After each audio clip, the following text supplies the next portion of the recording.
Pēdējo 5 gadu laikā realizējot Eiropas struktūra fonda atbalstītos projektus, patiesi akadēmijai ir bijusi iespēja ļoti īsā laikā strauji attīstīties, strauji pilnveidot studiju procesu, un kā rezultātu mēs jau arī redzam 2 gadus uzņemot studējošos pakalpojumu dizainu un inovāciju programmā. Tāpat mēs turpinām darbu pie profesionālās arhitektūras programmas izstrādes.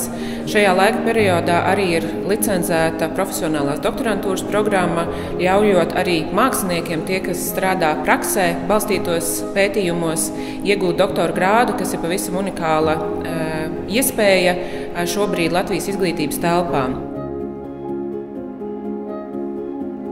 Tas pirmais uzstādījums bija iegūt tādu balansu visā institūcijā, lai katra nodaļa un katedra, lai viņiem ir darboties spējīga datortehnika, darba dokumentēšanas tehnika un prezentācijas tehnika.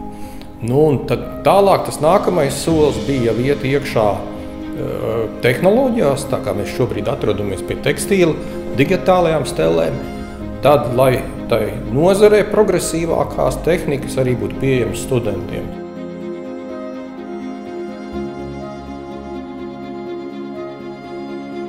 Mans vēstījums bija par mākslas pētniecību, par zinātnisko darbību Latvijas Mākslas akadēmijā un par tiem sasniegumiem, to ceļu, ko mēs veicam, kas tiešām ir ievērojams un būtisks.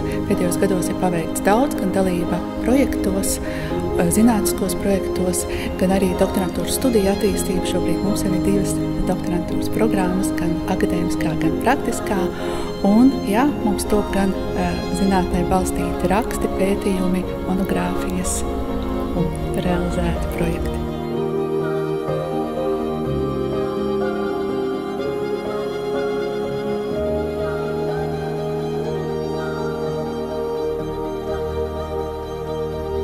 Mākslas akadēmija ir pateicīga Izglītības un zinātnes ministrijai par šo iespēju piedalīties Eiropas fondu atbalstītajos projektos, kas ir milzīgs gan finansiāls atbalsts, gan integrācijas atbalsts Eiropas izglītības telpā.